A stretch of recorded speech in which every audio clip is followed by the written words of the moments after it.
Wall Street Memes Casino, I'm fine. and Sportsbook. Sign up now for a $20 free bet. Just use the code IFLTV24.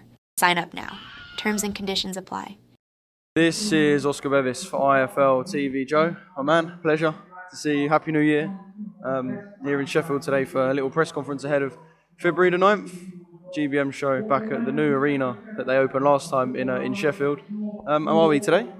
I'm very good, thank you, Oscar. Always a pleasure to see you, mate. Always makes my day seeing you. Makes it worth the journey, me coming up to Sheffield to see you, you and the team. Yeah, like I said, a press conference, and you just said to me that kind of Team White Rhino are perhaps not serious enough for this sort of stuff. Mid-press conference, Dave giving two fingers to people off stage. Always kind of light-hearted.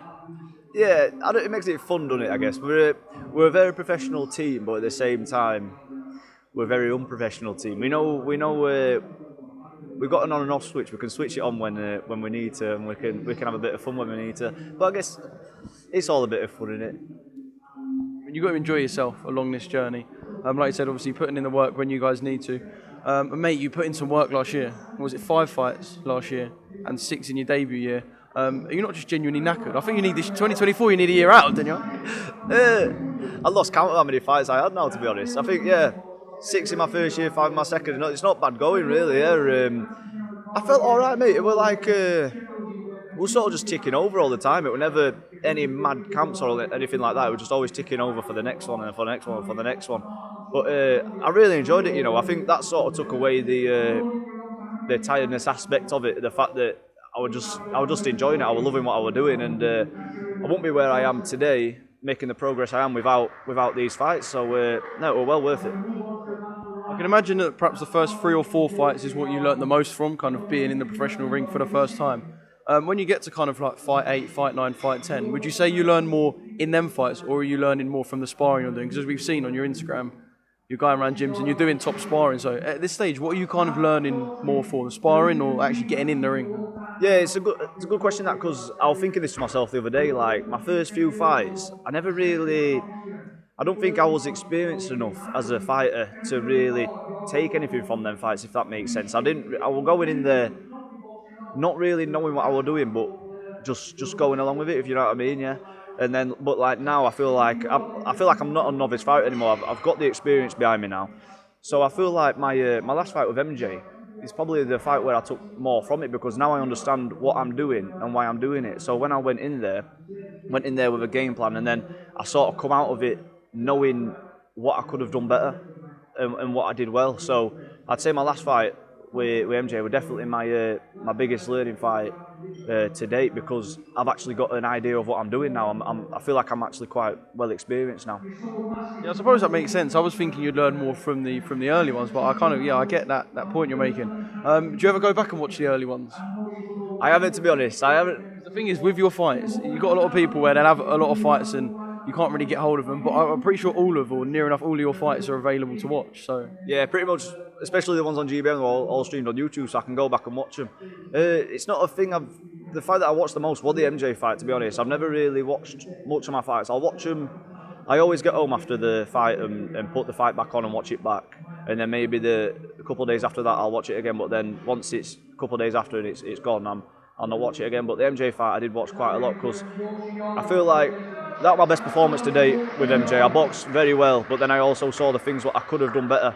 And like I said, I learned a lot from that fight, and coming into my next fight in February is when I'll right them wrongs for myself, and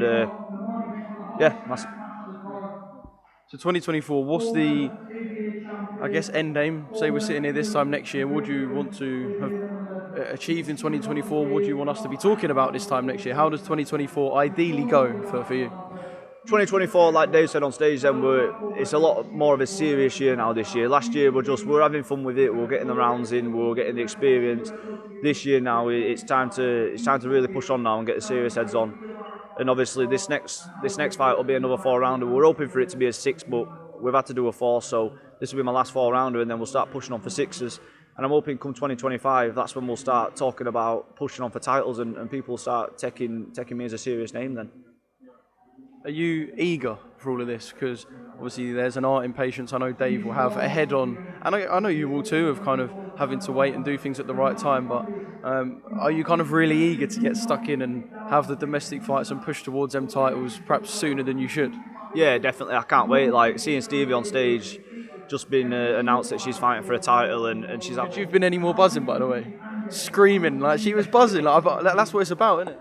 Yeah, exactly. Like I can't wait for these moments. I can't wait to be boxing for a title, see my name up on posters where I'm there with my opponent on a poster. It's not just me on a poster. I can't wait to have all these experiences. But at the same time, I know that I've got to do this. I've got to sort of. It's like an apprenticeship. What I'm doing at the minute. I've got to do this apprenticeship before I can become fully qualified and start going and doing my own thing. So I'm enjoying the process at the minute, and I'm not rushing it, because I'll look back in. If I were to just rush this process, I'd look back in years to come and I'd think, I wish I enjoyed it more. Because don't get me wrong, I can't wait to be in a few years' time looking to box for British titles and having these hard domestic fights, like you say. But when it does get hard, I'll be looking back to now thinking, I wish I took it. I wish I had a bit more fun with it. Whereas I am actually enjoying it. So, no, I'm enjoying the journey, and in a few years' time we'll start pushing on. I'm buzzing for it. Brilliant. Well, I can see it. 2025, Joe Hayden, English champion. I can see it. English champion 2025. I see you got a manifest, haven't you? Our lass is always talking to me about manifesting, and I want a believer in it, but That's a very female topic. I feel like I've kind of felt that from my missus, that whole manifesting thing. I don't know. Maybe it is a thing, so I'm just going to keep manifesting. Just in case it is a thing, I'm going to manifest an English title, a British title. I'll manifest it just in case. I'm not saying I'm a big believer in it, but I'm going to believe in it just in case it is. So yeah, I'm manifesting it. English title, British title. It sounds amazing. I just can't wait to experience it and hopefully get some belts behind me. Be quality. Wall Street Memes Casino, I'm fine. and Sportsbook. Sign up now for a $20 free bet.